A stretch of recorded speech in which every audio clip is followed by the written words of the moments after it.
साथीहरु good morning. आज चाहिँ आइतबार छुट्टी भनेर साह्रै ढिलो उठ्यो।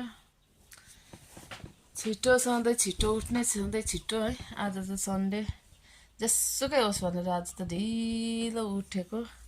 केही काम गरेको पनि छुइनँ, भर्खर उठी मात्रै रहेको छु साथीहरु।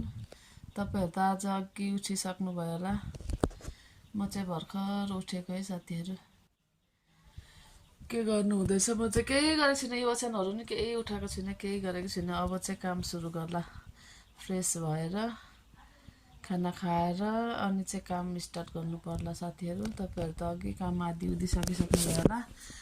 म चाहिँ भर्खर उठेको, आज जेसुकै होस् भनेर चाहिँ सधैँ छिटो है। आज सन्डे त्यही भनेर साथीहरु ढिलो उठे। By by, have a good day.